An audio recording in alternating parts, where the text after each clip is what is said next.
and design, and a designer will design something that answers a question. It's done.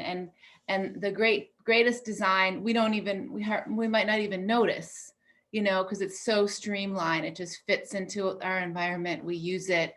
It takes care of the problem.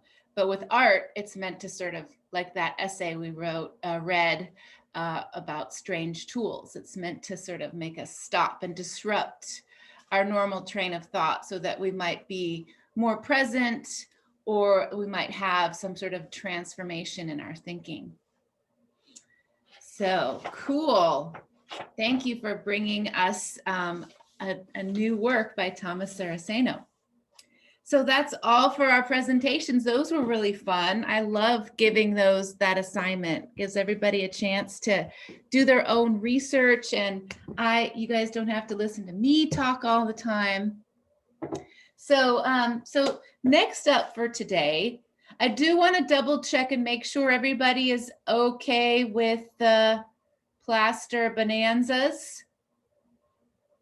Nobody has like lost control and is plastered themselves to the floor. Okay, excellent.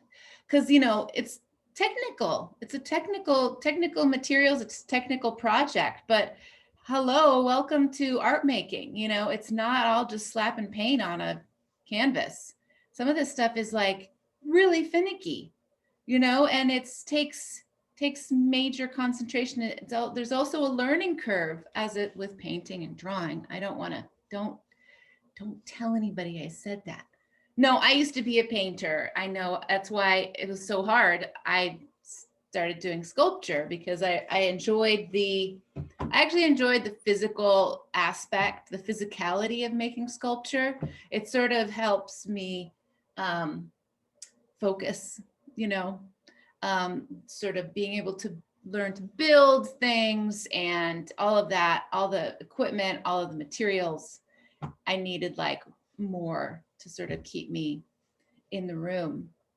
But yeah, there is a learning curve to making things, whether you're painting or building a speaker or making an interactive sculpture with Arduino. It's like the first few times you do it, there'll be disasters, there'll be problems. Sometimes you get lucky, and then the next time you don't. So like anything, it takes hard work, it takes concentration.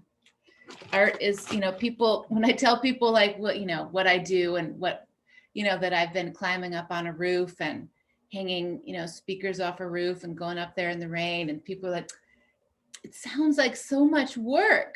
And it's like, it is work. It's not like I'm retired and doing, watercolors on the seashore. That sounds fun, but I would probably get pretty bored pretty fast.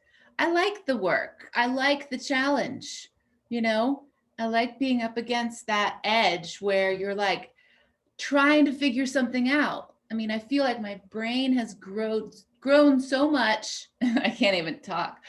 Some words just got pushed out of my brain because I learned so much new information recently.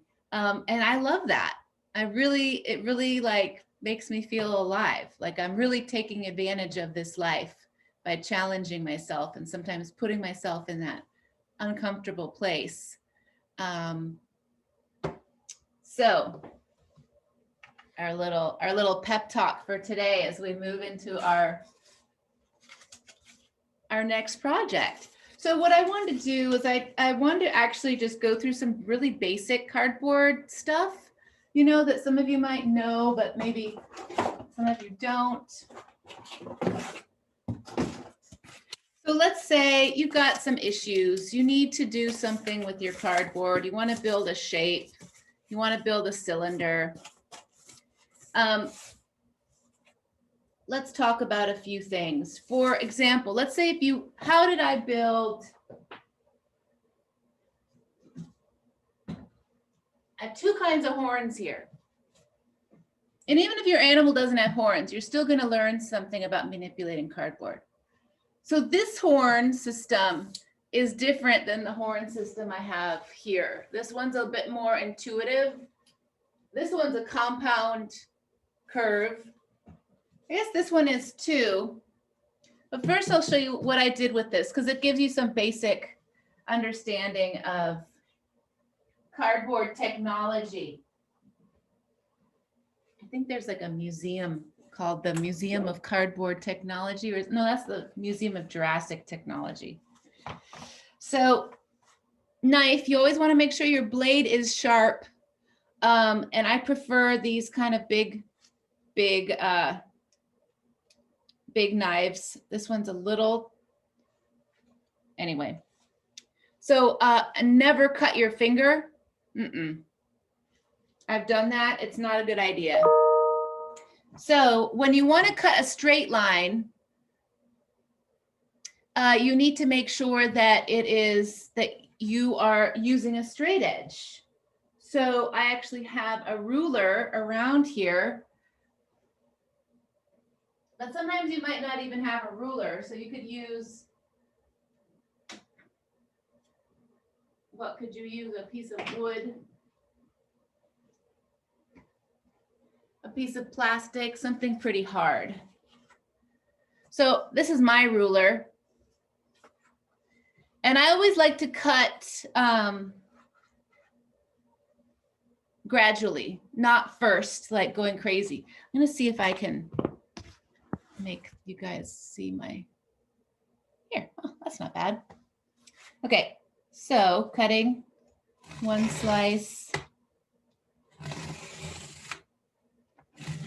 and another until you cut it. It's just safer that way.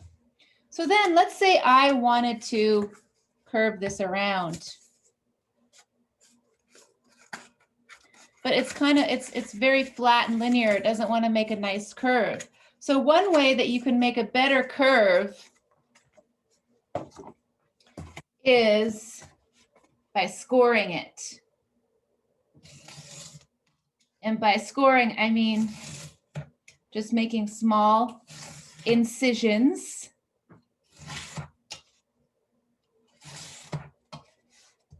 Now, how you score it matters, okay? If you want it to be a perfect tube that is going to make a perfect circle, you might need to measure, and the distance between each score will need to be precise.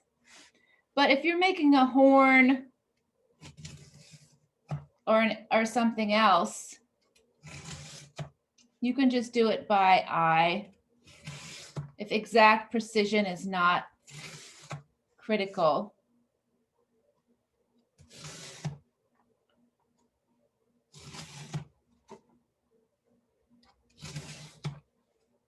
Well, there's something nice about measuring. So there's a few ways you could do this. You could go this way. So that makes a nicer curve, huh? Right? You can also, because you've broken the surface, you can also go the other way.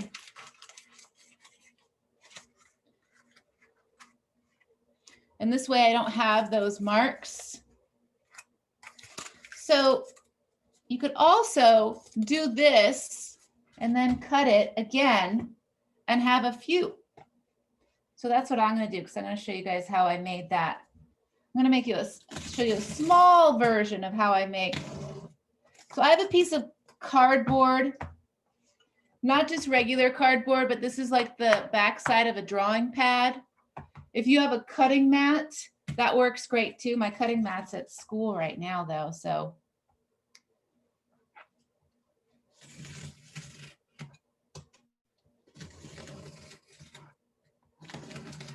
Also, when you cut gradually, you're not going to go through your cutting surface as quickly.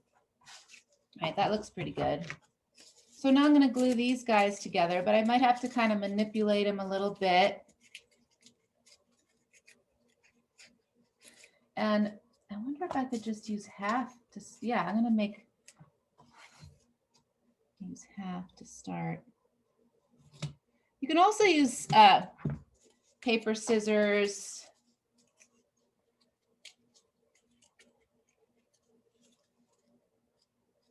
Okay, I've had my glue gun here cooking away for a little while.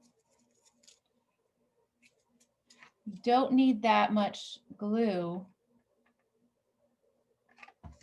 The more glue you have, the longer it takes to set, and the more likely it's going to ooze out and can hurt you, give you a little burn. So this is the part of the process that is a little tedious, is the waiting. That's why I set my glue gun to low. What's my house look like from down there? Okay, make sure I don't have any weird stuff hanging around. Okay, so I have my first little tube. And maybe I can wrap it around like this. I'm gonna take some of this off, decided. So I have a little smoother transition. Just a little bit of glue.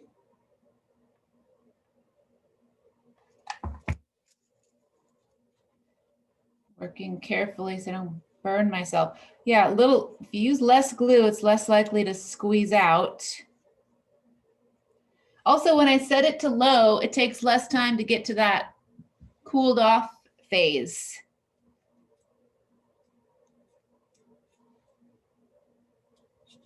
Because you really do have to hold it together or else it's not going to work. So then,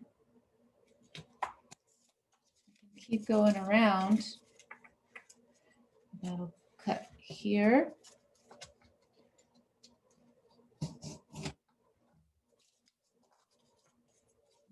Taking off a little bit. So I have a little smoother transition when I go like this.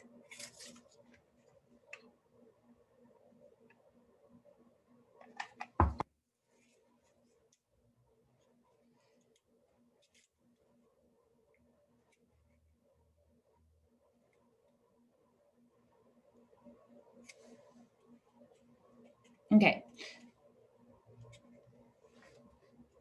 I think I can put it together now.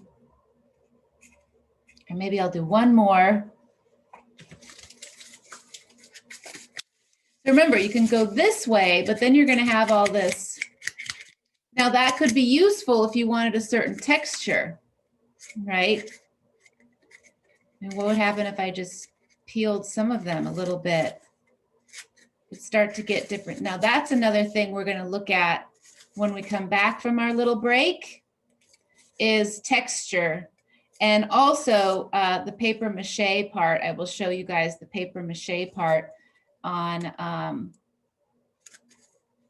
I really should show you guys the paper mache part on Tuesday. So Tuesday is our critique, which means we're going to meet at 9.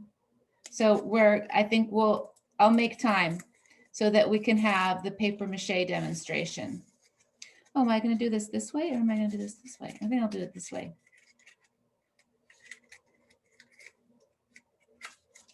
So 9 o'clock on Tuesday, I'll send out an email. I'm also going to send out an email with a link to class evaluations. They're back. Yeah, we want to know a little bit about your experience. Hopefully, this is going to be one of the last times we have to do this. But, you know, I was talking with a woman just yesterday, a much older woman, actually. Well, I'm not going to say much older, but, you know, she was like in her 70s, getting close to retirement. And she remembers when she was in college that everybody got sent home because there was an oil crisis. There wasn't enough gas. Can you believe that? So this happens. People leave college and they had to do everything through the postal service. They didn't have email. You know, this was probably, she said it was the 70s, 1970s, like when I was born. So everybody had like their paper syllabus and paper schedule assignments, and they had to mail their assignments back and forth. So stuff happens. You know, this has certainly never happened before, but these things are crazy. So then you can actually start, I almost feel like I can make one more. Like this one's not tight enough. But that's okay because it's cardboard and you can redo. So I'm going to wrap it a little tighter. Okay. That's the great thing about this project, is that it allows for constant readjustment back and forth.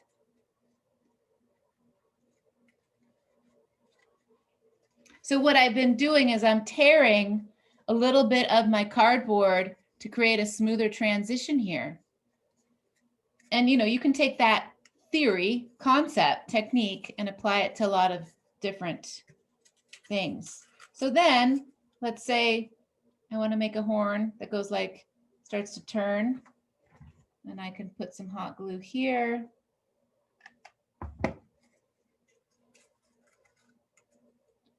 Attach it there.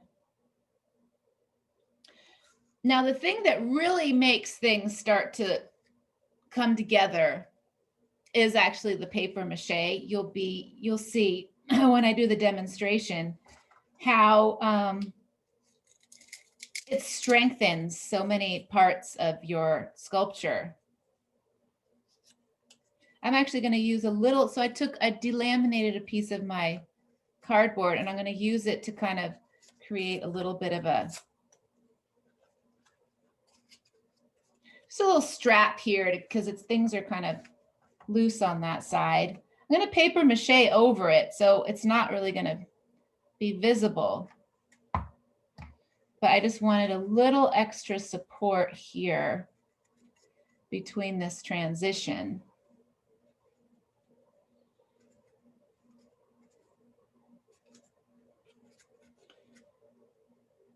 Okay.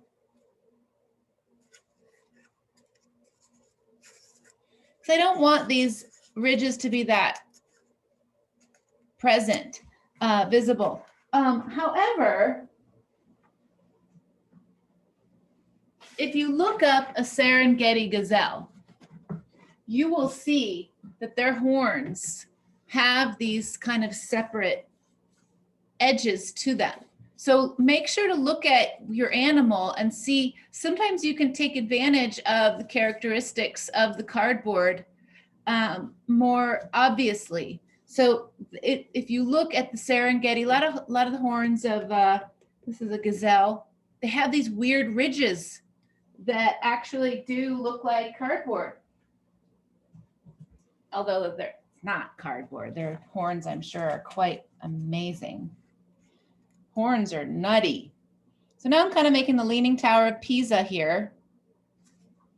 But once I paper mache, I start to get rid of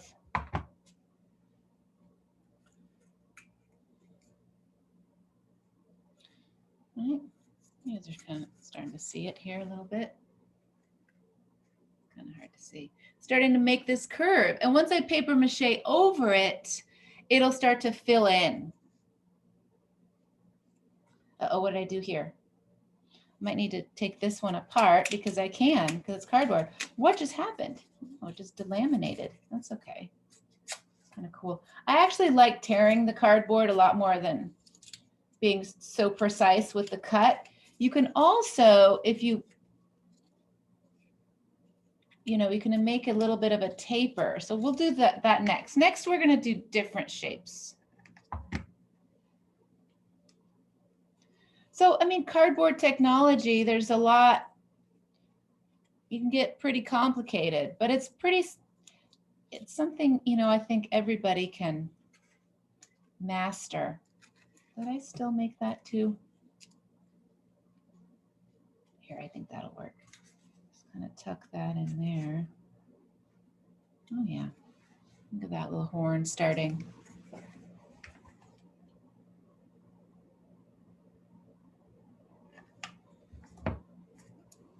So there you go. This is the beginning of a little horn. Now, when you're attaching it to the head of an animal, not a live animal, of course, unless you're going to make like a little hat for your dog, you could do that for practice. What I usually have is I have these little tabs that I take, that I use to attach. And they don't have to be like, this is a very linear piece that I've just built here. And it's not usually the way I like to work. I usually like to tear stuff because it's just more organic. So then if you have like a little piece like this, I'm going to try it.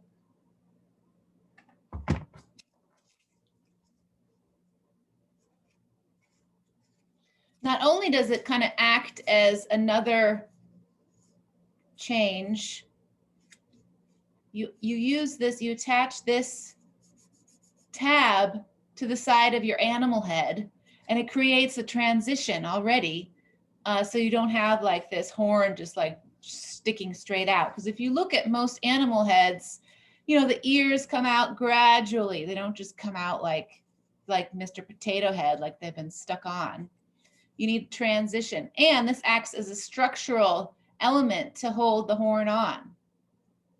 So I'll save this for a little later. So let's say you want to make, what I really think is more beneficial is making less uniform shapes, say like a cone, you know, and that is basically just cutting a rectangle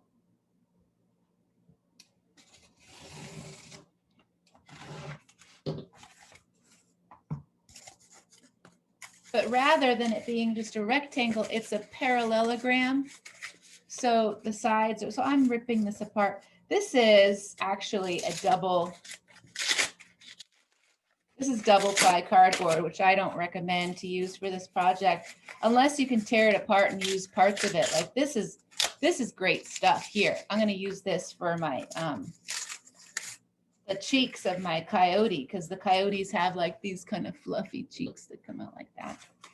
So let's say I needed to make a cylinder, or not a cylinder, but like just a non-uniform cylinder. So I would take something like a cardboard or rectangle.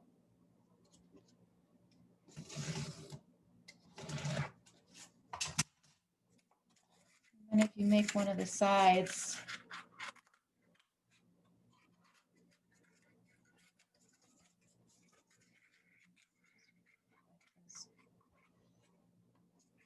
you know, then it's more of a, it's thinner at the top than it is at the bottom. It's kind of a weird way to do this, but let me just try to make it a little bit more.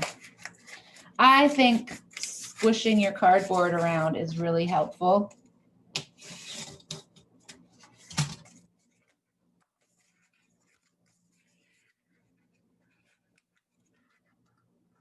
Right? It's just kind of obvious that's what's going to happen. You can also, this is what I like to do too. Right, you take pieces like this, and then as you're gluing them together, you can start to create, I'm going to put this on my coyote head in just a minute.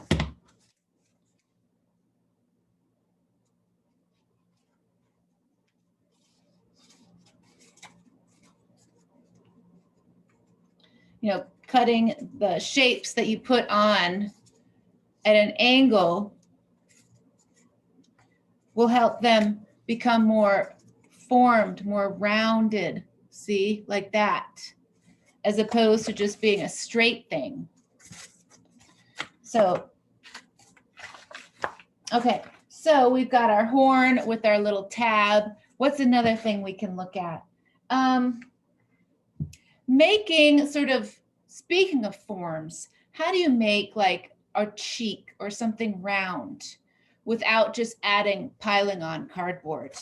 Well, one way we can look at that is, yeah, let's just make a little cheek. So this is double ply. I'm going to keep this for later because it's actually kind of handy for other things. But this is the single ply cardboard that I recommend using. And I'm going to cut this up a little bit.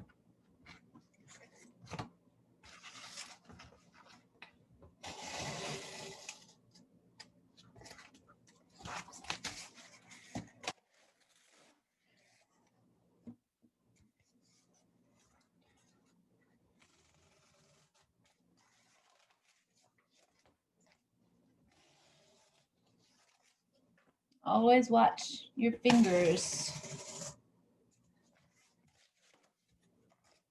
So now I've got this piece of cardboard here. I'm just going to flex it around a little bit to make it easier to manipulate. You also should realize that the cardboard has a grain. I think Henry mentioned that. And it will bend better in certain directions. So this way versus this way. It has these ribs running along here, up straight up and down. So if you score it, it will bend much more happily in this direction. But if you go against, it's gonna bend in a weird way. It's not gonna be uniform. So you can think about the different ways that does it. I think it would be interesting to see that actually. We'll do that next. So I'm gonna do like a cheek or something like that, bulgy. And I usually like to have a pen or something around to just help me visualize what I'm doing. Let's see what, oh, this thing doesn't work. Here we go. What happens if I just draw kind of like a circle? Just to give you guys kind of a concept.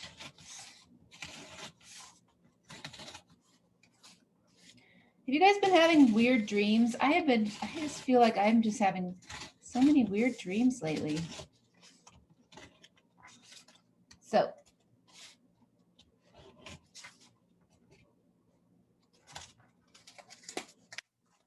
really not that worried when I'm working with cardboard on this project that my cuts are perfectly clean, because everything is going to get paper machéed. Mostly when I'm cutting, I just don't want to cut myself. So here I've got a circle, but it's so flat. What kind of animal has anything like this on its body? I don't know. I don't know any kind of animal that is this flat, unless it's like even a jellyfish has more, you know, dynamics. Okay, but if you put a slice into the circle, then it starts to get kind of interesting, right? Now suddenly it has volume. It's become a shape as opposed to just a flat, well, it's become a form rather than just a shape.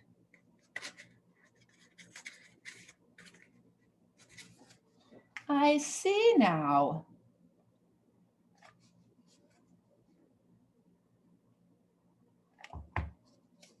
So then you can just bring over your piece. And now you've got more of a shape. It has volume, right? It's got concaved and convexed. It's not flat. It's three-dimensional.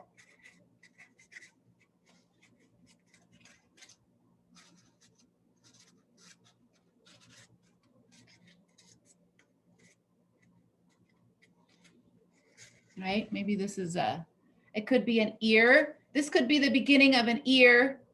It could be the beginning of an eye, like those weird lizards, right? That have these weird eyes that bulge out. It could be a cheek, right? Or something like this. So that was pretty easy. You just take a circle, or it could be any shape. Let's try it with a different shape. We will. So that's how you can make a shape instead of just not a shape, a form is what I'm trying to say. I really love the inside though. If you look on the inside, that starts to be really interesting. So another thing, I just want to go back to experimenting with different grains of cardboard.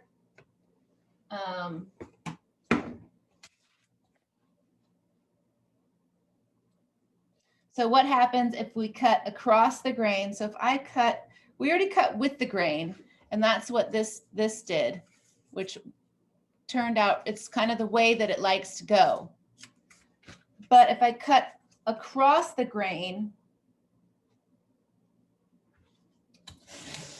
and when I cut, I mean when I score, when I do my scoring across the grain, let's see what happens then. First of all, it's going to weaken the structure.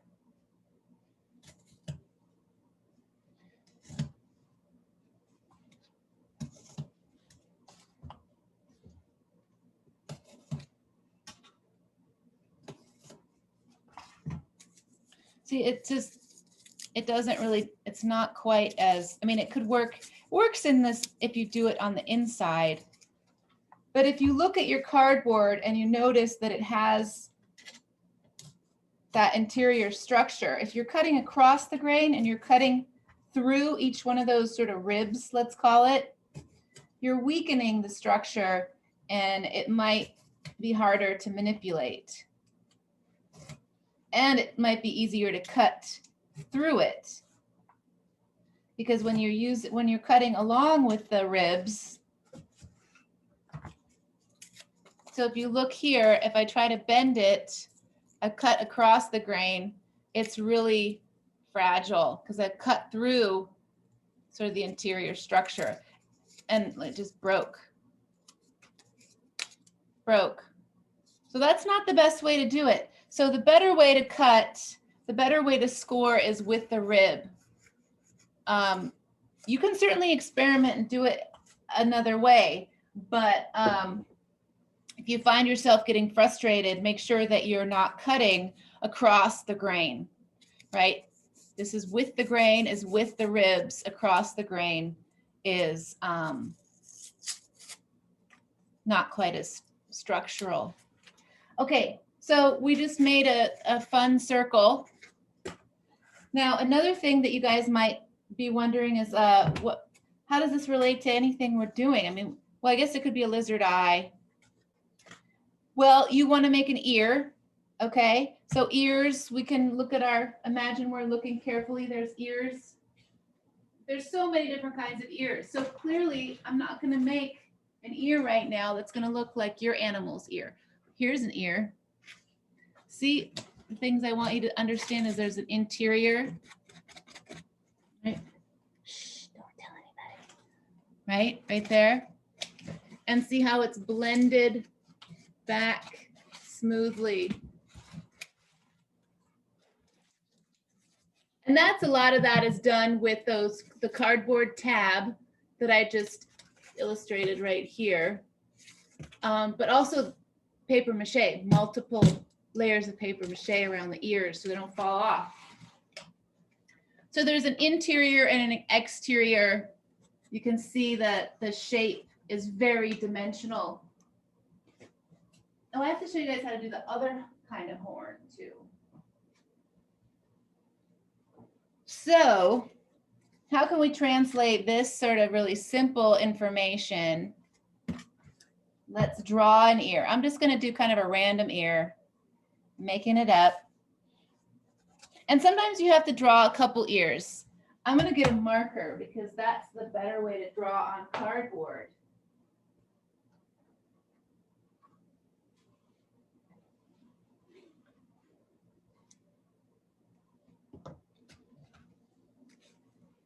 So sometimes an ear, like a general shape, is kind of like a soft triangle.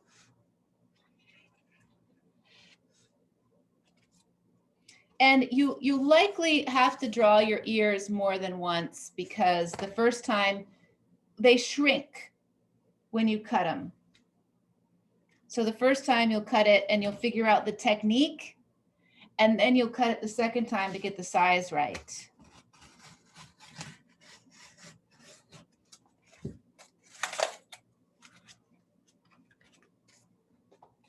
Always careful where you're fingers are.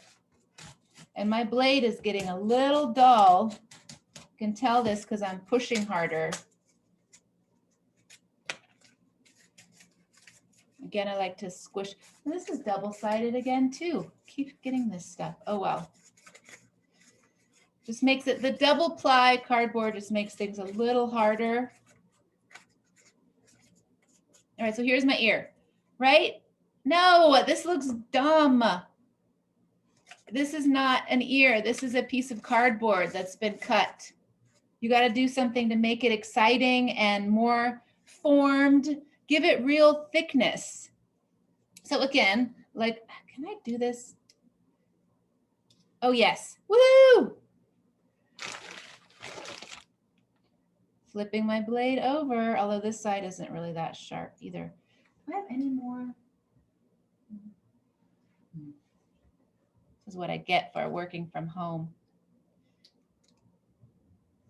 Okay. So you cut little slices out it like I showed you with the circle.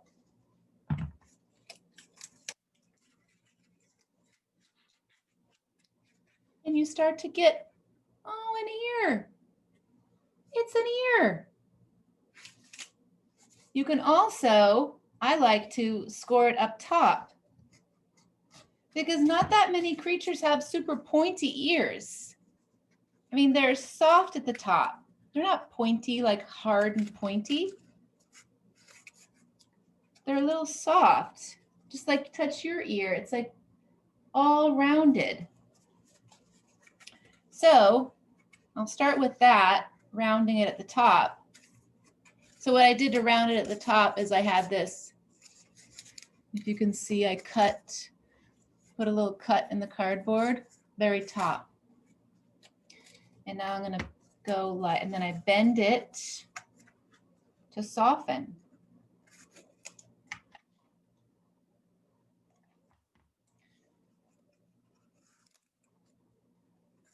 Careful not to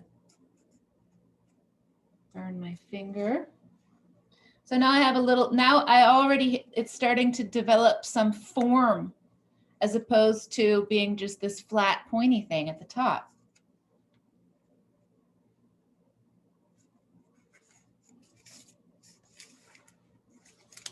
See? Now I can do the bottom. And sometimes you can even just cut a little bit of material out. You really don't necessarily need that there.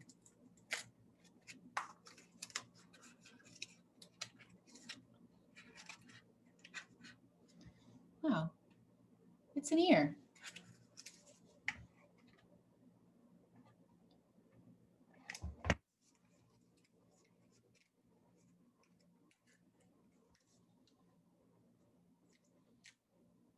You gotta be careful you don't get too excited and burn your fingers.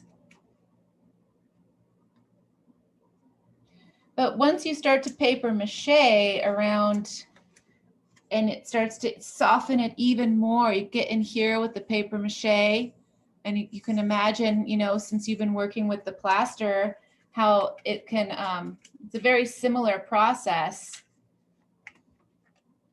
It starts to soften those hard edges. Oh my God, I have an ear now. Now, one thing I just did, which now has created a problem. I've made this ear, but most animals have 2 ears, you hope. And I can't remember how big this was. So this is basically an experimental ear. I can't really use this ear because I can't make another one just like it. But you can imagine if I wanted to attach it right here, right? Something like that. You have to look at your animal and see how it attaches. But it's only one. So when you're making your ear, when you finally develop the technique that you want to make your ear, because your ear could be much bigger. If you have a fox or something, the ears could be giant, or a chihuahua or something, I don't know. You want to make 2 ears at once. So that means this is a very miniature version of what I'm talking about. You want to, once you figure out the technique, you want to cut out 2 ears at the same time, okay? So that when you cut these out, they're relatively the same size. They don't have to be like perfectly the same size because your animal is going to be moving, right? And our ears aren't even the same size either, but you want them to be pretty darn close, all right? Little miniature ears. Okay, so that's how you can make an ear based off of this really simple circular model. Now I wanted to get back to one other thing, was how to make this other horn. And then I'm going to show you guys how to make an eye. And these are very generic, so you have to modify them and figure out how that works for you, for your exact animal. So what was I going to do? Let's do the horn. So the kind of horn I'm going to show you guys is the one that I did here.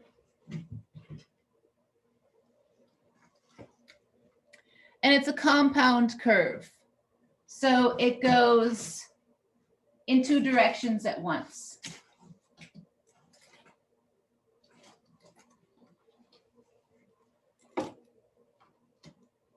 It gets thinner at the top. It seems really complicated, but it's actually a little bit easier, I think, than this kind of a horn.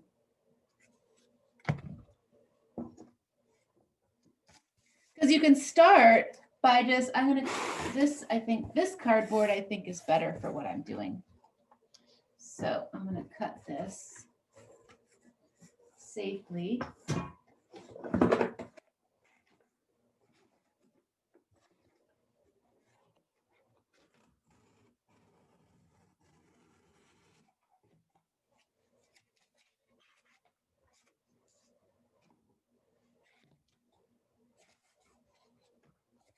And let's say I want the horn.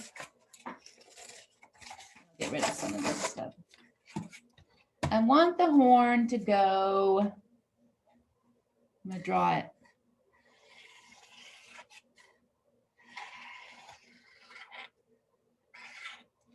Like that. Then I'll be very careful with my knife.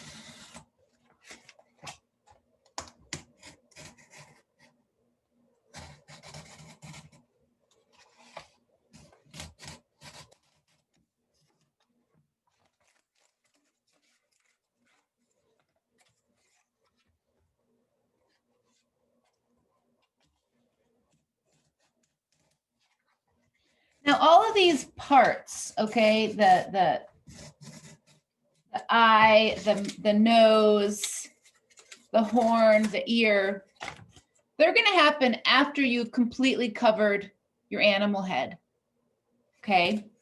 You can leave little, you want to cover the back and it needs to be covered. The paper mache is not going to fill in the holes in your animal head.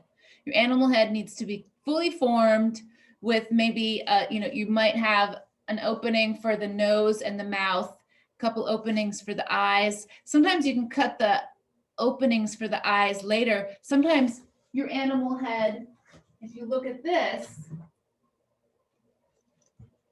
my eyes do not have an opening. That's perfectly okay because you're not going to see out of that anyway. You're going to see out of I see out of the nose in this one. I also have another one here.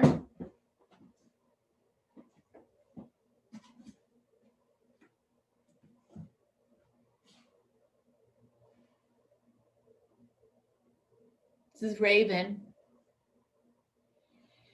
His eyes are also not, so his eyes are also closed off. We'll talk about eyes in just a minute. All right, so this is the horn. This does not look like a horn. What is this? A piece of cardboard. Well, what you can do to the horn is you can add, how do you want your horn to bend? Okay, right now it's going in this direction, but maybe you want it to go in this direction also. Are you guys seeing this? Do you see where I'm going with this? This is where I have to be really careful. I start to get excited.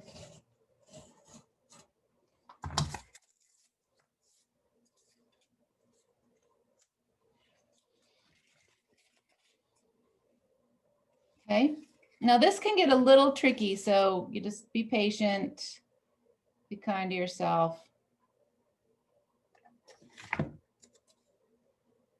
Yeah, start gluing this puppy down.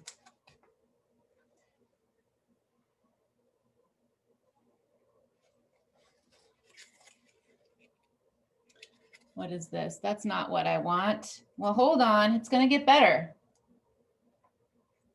Because this can bend,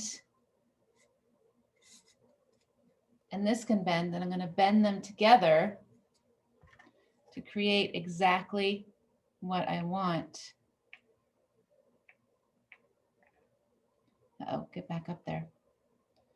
Got to do some, you know, kind of accurate.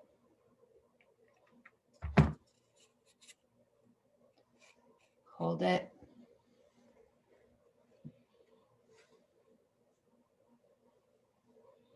There are people that are really, really good at cardboard technology. I think it's a really important skill because really you could replace this material with anything. It's really just about developing sort of those, I think, those pathways in your brain to get you thinking about solving these problems, these creative problems, thinking spatially. Just waiting for the hot glue to dry. This is the part that can get a little tedious. Apologize for that. Okay, I think I can move on to the next. So I'm doing kind of a preliminary glue.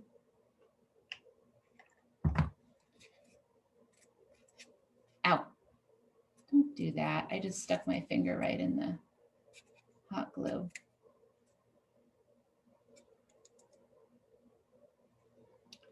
But I think you guys will start to see what I'm doing here. Creating this compound curve.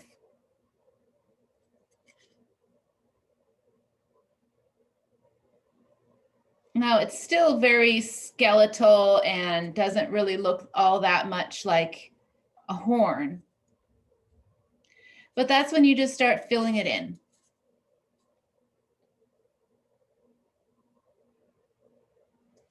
Okay. So as you can see, it's starting to have a compound curve, some dimension. So I want to come in, I want to fill this in, or really what I do is I kind of fill it across.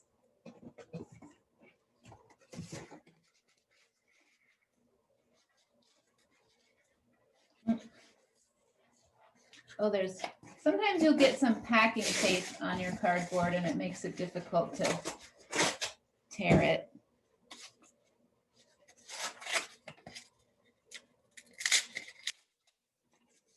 So you just take pieces, manipulate them like so, and you can start gluing them into position, adding more dimension. Now I usually add another strip on this side because that's still too flat for my taste. So I could do that pretty, I mean, it could just be something this, but it needs to fit that arch. So that can be a little tricky. But you know, cardboard is not that hard to figure out. I'm just gonna kind of eyeball it. No, I'm not. I'm gonna trace this. So I figured, why not? See how that works. Maybe I'll go like this.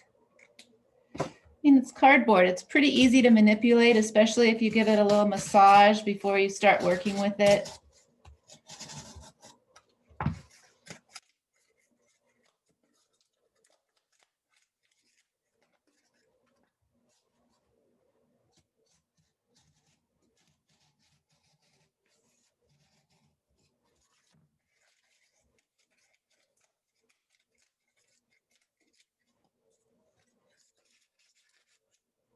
So sometimes what I do, if this doesn't quite fit, do it in stages, right? Try to get that one on there.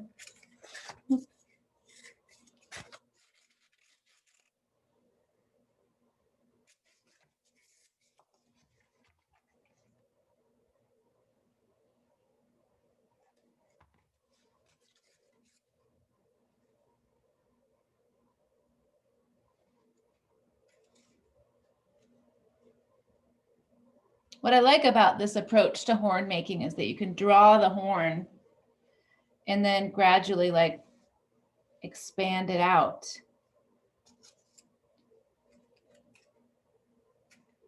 And I can cut a little bit.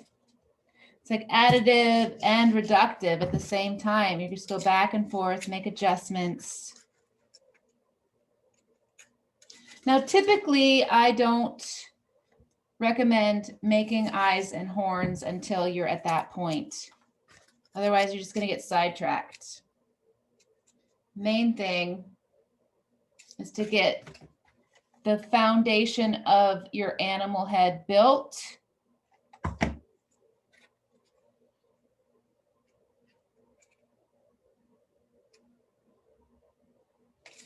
So now I'm starting to do the other side. So if, as you can see, it'll have like 4 dimensions, 4-dimensional art.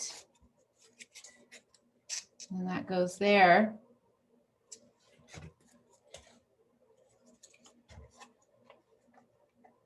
Uh-oh, starting to run out of hot glue. It's okay, I have more. Don't run out of hot glue. Make sure you have some, because you know how supplies are these days. It's going to be a run on hot glue. Everyone's going to be crafting. So then, as you can see, I sort of have the framework of this horn, and then gradually I'll start putting materials over it to span that. Let's do that. Let's do a few of those. Because the paper mache can't do it alone. The paper mache is not going to cover up the understructure of your horn. So it takes a little while. Then you start to get into a rhythm. Remember how Henry was saying, you know, prepare your material, work for a while. Prepare your material, work for a while. That's a really great technique. Because once your material is prepared, you can kind of just get in the zone.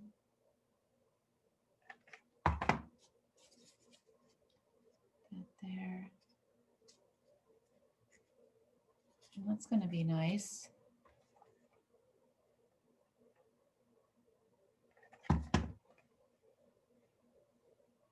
That there. Now I'm starting to add more to it. Oop, hot glue on my finger. It's not that hot, actually. I have this set to low. But when you start doing these curves and things, so if you can see, can you imagine that I'm gradually going to continue adding more pieces and make a really beautiful horn. And then the paper mache is going to do even more amazing stuff. Oops. Oh, hot glue. It's like a love-hate relationship, I tell you. It's all over the place sometimes. And then your gun isn't like feeding the new stick. It's just the way it is, though. It's a dance. This is the one I was using. I already bent it to form. Oh.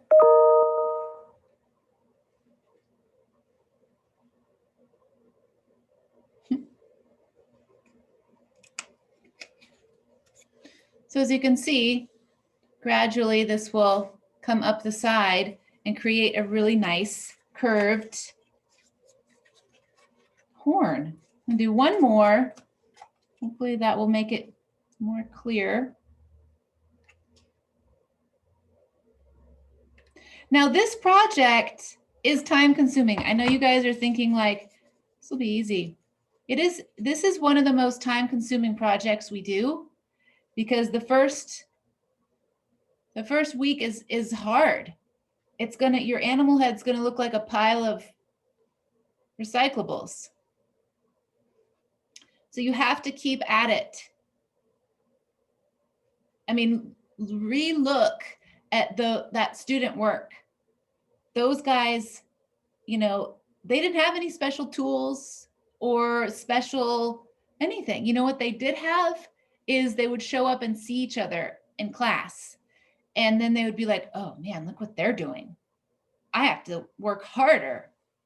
So you guys can totally do that too. You know, this meeting opens at 9 in the morning.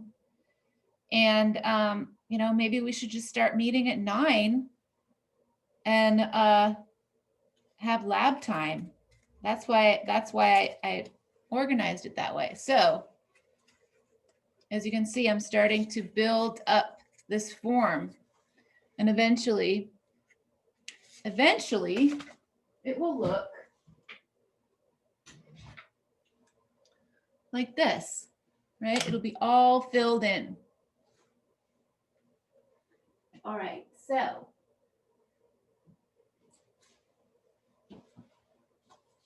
now another thing you guys are probably going to find is that your animal head is hard to work on.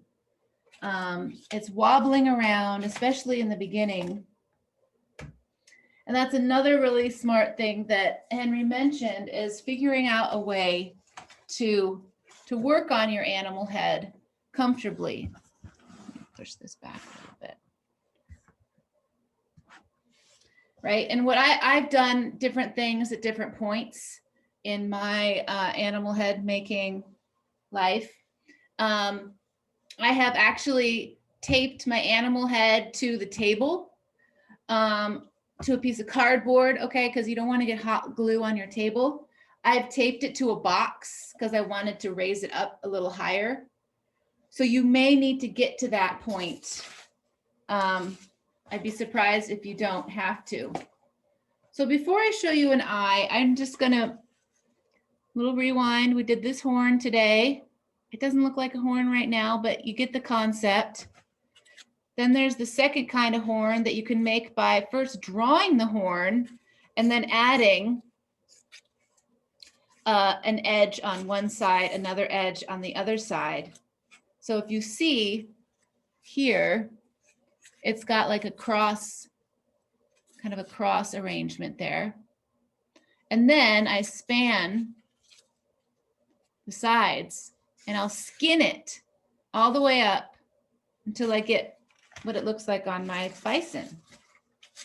And what else? We did a basic circle, how to make that, turn this shape into a form, and how this can relate to something more complicated like an ear. And I've also reminded you guys, doesn't that look nice? Inside, outside. Also reminded you guys that you want to make 2. Okay, once you figure out the technique to make your ear or your horn or your eye, make 2 blanks. Okay, that's what we call like the basic shape before you cut it out. Cut out 2. Okay, cut out 3 even, you know, just to be safe. Okay. So as you're working, as you can see, just a little reminder, I've got all these cross braces, and as you're working, they will start to get more, more secure. Bending, manipulating the cardboard until it is soft is a nice way to get what you want. I also need to figure out where I'm going here. I think I'm going to work on the back because to me, the back is a lot less stressful, especially in the beginning. And the more cross braces you put on, the more stable it becomes, and the easier it is to manipulate the shape that you want. Now, Oh, if you guys have a dual temperature gun, make sure to get dual temperature glue, because I think there might be a difference. So now what I'm doing is I'm filling in, okay? And this is not a very, it's important to, during this phase, to be looking at your animal head in your image to make sure that you're actually doing it accurately. Like I said, at the very beginning, I usually cut strips and then I start tearing shapes to fill in the space in between the strips. Even my strips though, I prefer to have them not perfect, meaning like, you know, it's not a straight line. It's a little fatter on one end than the other, because that just allows for a little bit more organic. It's a little more organic.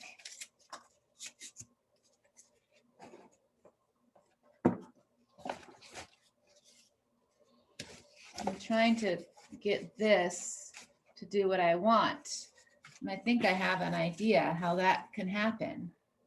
So right now it's sort of bulging out on one side. So I'll go like this. And then I'm going to try to pull it in. So these cross braces help stabilize the form. Yeah, because that was bulging out. And now what I want to do is pull it in a little bit. It's really important to make sure that the foundation of your animal head is correct. Otherwise, you're going to be working at, you're not going to like it. So you're going to take some time to make sure the form is in proportion. Okay. Remember, it needs to, how it sits on your shoulders is how the neck is. And once you know the width of the neck, you'll be able to tell how tall the head is by using basic sighting, you know. Look at your animal and think about how wide is it compared to how tall it is. You can literally just use your fingers or whatever, you know, measure that distance with something from the image. You can just use, I often will just use a piece of paper and make a little tick mark. And then I say, okay, that's that wide. How many widths go into the height? So, and then once you have the width and the height, you can figure out the other direction. That is the most important part. You get that right, and it's all going to make sense. But if the basic proportions aren't right, you're going to be fighting it all the time. Oh, we're a little wobbly right here. Here we go. That looks better. You also need to make sure you can continue to put your head inside. Remember, this is a wearable piece of art. You can't put your head inside. You're not going to satisfy the assignment requirements. Okay. I mean, there's still a lot of things. The thing I love about the cardboard, though, is that even at a much later stage in the project, you can take a slice out of the head and add something or take something away.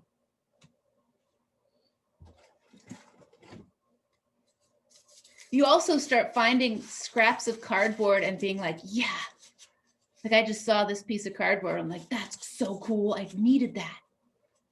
Makes you appreciate simple things. Okay, I'm gonna go up here. A lot of times when I'm making this, I've done this in a lot of different places. I did it at having some issues with my glue gun, people. Did this at like an artist residency once, and there was an artist there from Chile, I think. And he saw all the labels and stuff, like all the labels, all the, like, you know, Amazon and all these other things. And And one of the animal heads I made, I hadn't painted it yet. And he was like, don't paint it. And I actually was like, that is so cool. And so I made one of them. I didn't paint it because I really liked the way it spoke.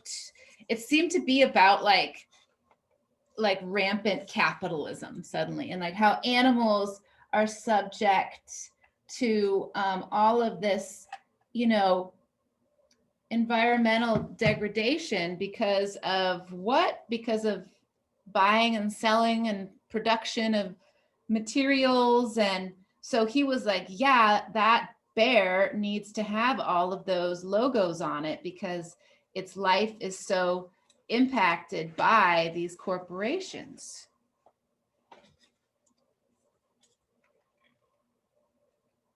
Anyway, it's fun. It's fun to share your work. So what I would like to do for next class, we have our crit, right? We're going to be pretty jammed up with that, but we're going to start at 9. So see, my head is starting to take shape here. This has to go right there. Actually, I could just see the head is starting to take shape. Obviously, I have like 6 hours of work still to do to get this whole thing. Now realize that you guys are supposed to be working 12 hours a week, even though we only Zoom for an hour and a half because, well, you know, because Zooming is just not nearly as beneficial as sitting in a classroom for 6 hours. But that's what these assignments, how they've been structured and how they've been made. And this is the same for all of your classes. You know, you all have maybe slightly different like credit hour requirements, but for us, it's 6 hours in, 6 hours out. And if you're not giving yourself that much time, and that includes reading, you know, that includes research, you know, it's not just like, it's everything, the whole study. Okay, that's coming together. So as you start to add more materials, so anyway, what I'm saying is, if you're feeling behind or frustrated in any of your classes, ask yourself, am I giving myself enough time to do the work? You know, and if you're like me, I am a slow reader. I have to read things at least twice. I really have always been, and sometimes I have to read it out loud and record it. That's actually one of my favorite ways to understand an essay, is to read it out loud and record it, and then I listen to it again when right before the discussion. I know it sounds really involved, but you know, I'm a teacher, so sometimes I do, you know, we take the extra step to try to understand. But I found that when I was in school, it was really hard for me. And even when I did read everything, I was like, had a hard time coming up with discussion questions until maybe like after the discussion. Then I'd have all these great thoughts. So yeah, everybody has their strong. So I'm just filling in the, now that I've have a bunch of these cross braces, I can start to fill in. But you know, don't jump the gun. Keep making these cross braces, because they're gonna, without the cross braces, you're not gonna have anything to attach to.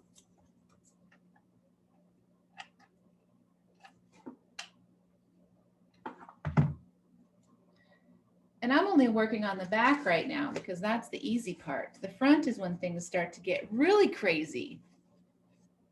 But it's just like making a drawing.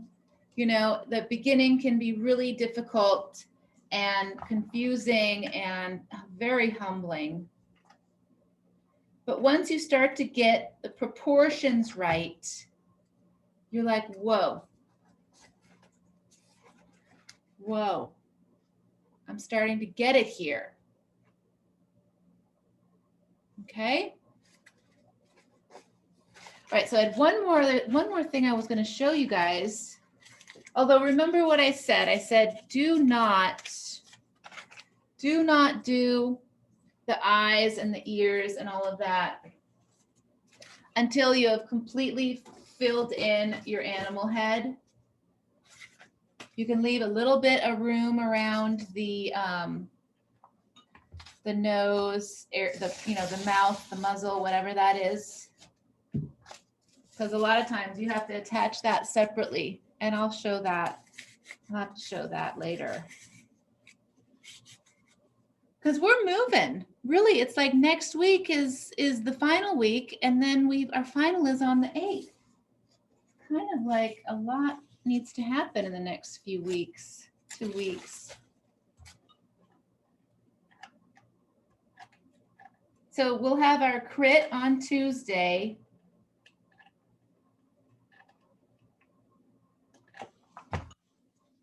And then I'm going to take, and I'm having a little bit of an extra long class because I need to, it's not going to go over time or anything, but I just need to make sure that you, so see, I'm starting to fill it out. The form is starting to become apparent. I need to show you guys how to do a muzzle or a nose face thing. I'm making a coyote, so I'm making a muzzle, but you know, it basically, I'll be showing you guys the general technique. What I'm showing you right now is the easy part of filling in the back. Okay, let me just do a couple more pieces and then I'll show you an eye and then that'll be it. And I am recording this, but you kind of have to watch the whole thing, right, to get to the good parts. So anyway, you can always ask for help. So next Tuesday is the crit, a few more demos. And then Thursday is a work day. What is going on here? We're having some glue gun hijinks.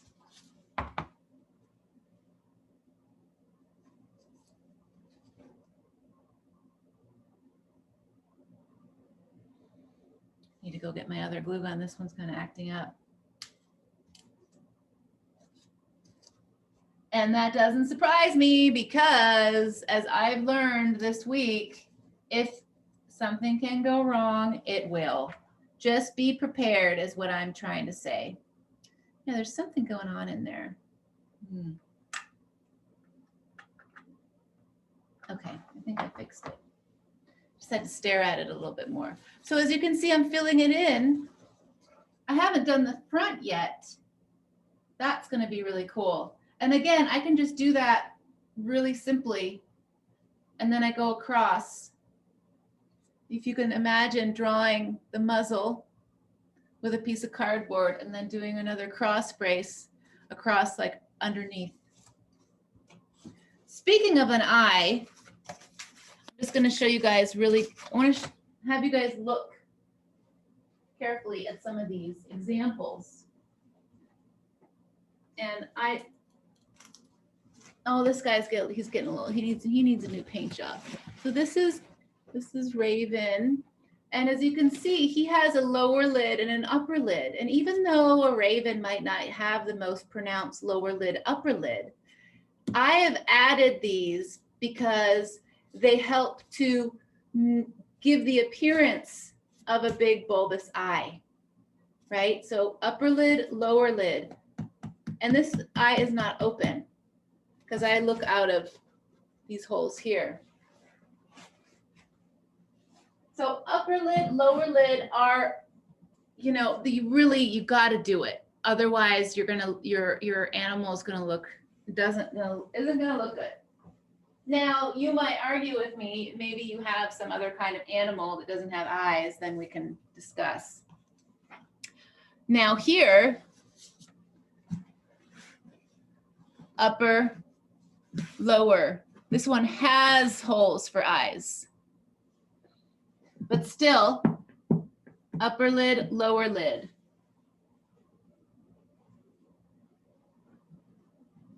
And then the same thing over here with my bison. Whoop.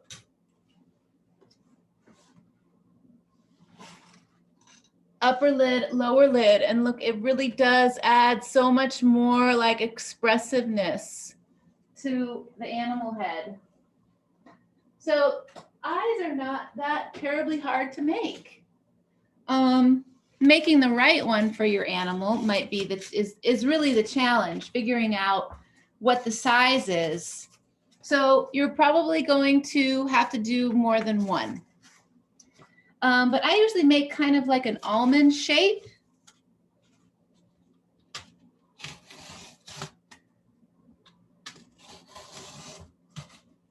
I just kind of play around with the almond shape for a little while.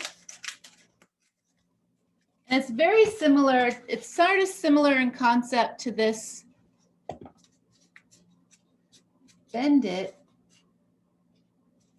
and make an almond shape, but that's not quite right. What I do is I make an almond shape and then I cut it in half.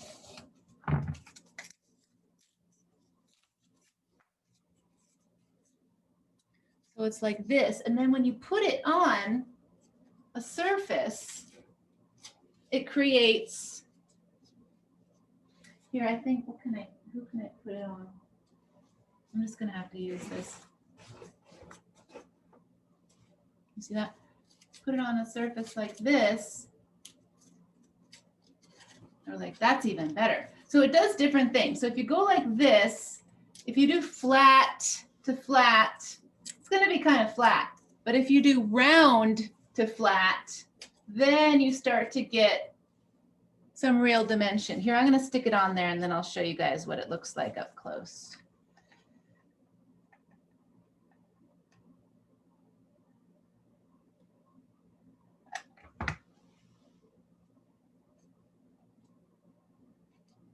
That's obviously not where my coyote's eyes are going. I can just tear this off later. So the eyes are tricky, so you got to figure out how to hold your fingers without burning, and you can do it though. Hold it on there for a second.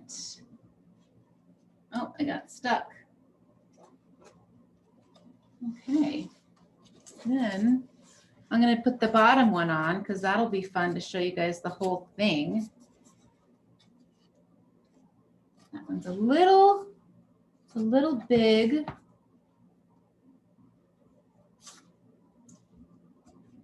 Who's going the farthest for Thanksgiving? Anybody traveling? You guys staying home? Is anybody getting on a plane? Anybody going to Florida? No. Good. That's okay. Florida's fine. I don't mind Florida. I haven't really spent much time there. One of my best friends comes from Florida, but I don't think she's going there for the holidays. I'm just going to actually leave that like this. And go like, no, I got to take that off. Hold on. This is the grand finale.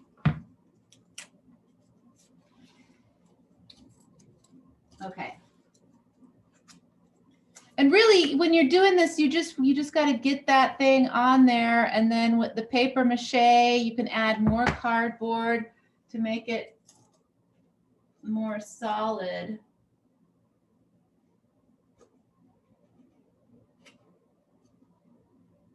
Okay. This actually looks more like I don't know what kind of eye this is. You guys probably can hardly hear me. I'm like talking to my cardboard. Okay. Watch, I'm almost there. Just got to let this finish. Cooling off. Fingers attached. Then, can you see it? Will look kind of cool. So that was basically the simple technique. What do I have here? I need to put like a light on it. I usually have not enough light or too much light. Oh, this thing is, here's my phone. My phone has a light on it. Okay, here we go. We need, oh, this way. So as you can see, I've got a pretty kind of cool eye on here now. And all that, I know, kind of creepy. All that was I cut an almond shape and then I cut it in half. And then because I glued the rounded side to my my animal head, it created this really interesting, really nice dimensional eye. Creepy. And just imagine how much cooler it's going to look once I start well, this isn't going to stay on there because of my poor little coyote. Although, what if I made like the most frightening creature, like some sort of toxic sludge creature, and just put all my demonstrations on it? Like, oh, you want to see a horn? One horn coming out of here. No, I'm not going to do that. I'm going to try to make a coyote. Okay, so that's a rundown of our various techniques. We'll continue on this, but I want you guys to realize this is kind of intense. We only have a little time left. We have, you know, really a week from today will be our last meeting before the final. I can't believe it. So I want you guys to fill in your animal heads over Thanksgiving. I know it's a tall order, but get on it. You can do it. You know, I have built an animal head in a day, working really fast. I don't recommend it because that just becomes stressful. But what I want you guys to do is to be ready. So on Tuesday, not only are you ready when we'll have the last half hour class, we'll go all the way to 11:50. We'll have, we can have some Q&A. So you guys might be like, hey, I've got this, I have a little piglet, little wild boar. How am I going to make the nose, you know, and we can troubleshoot in person and figure that out. Ears, things like that. Remember, proportions are the key. Okay. You need to make sure the width of the neck, the height of the head, and the length of the head are all in proportion before you can start dreaming about eyes and ears and all that stuff. Okay. So work really hard, have a great Thanksgiving, and then work really hard. And then I'll see you on Tuesday for our critique at 9 a.m. And you know, maybe next week I'm just gonna show up at 9 too, both days, so that we can get as much work done as we can on our heads, so that over the weekend you'll do your amazing videos, and then we'll have our final. We have our final at 8 in the morning, I'm afraid to say. Do you guys realize that? I just need to make sure you know that. It'll be nice. We can have hot chocolate and watch videos of each other's animal heads, and then that'll be it. Okay, so I'm just gonna check this chat, make sure I'm not missing anybody. Okay, family's local, that's great. Okay, so you guys have a great rest of your day. And I will see you on Tuesday at 9 a.m. for the crit, and then we'll continue with the demo. Okay. See you guys. Happy holidays. Be safe.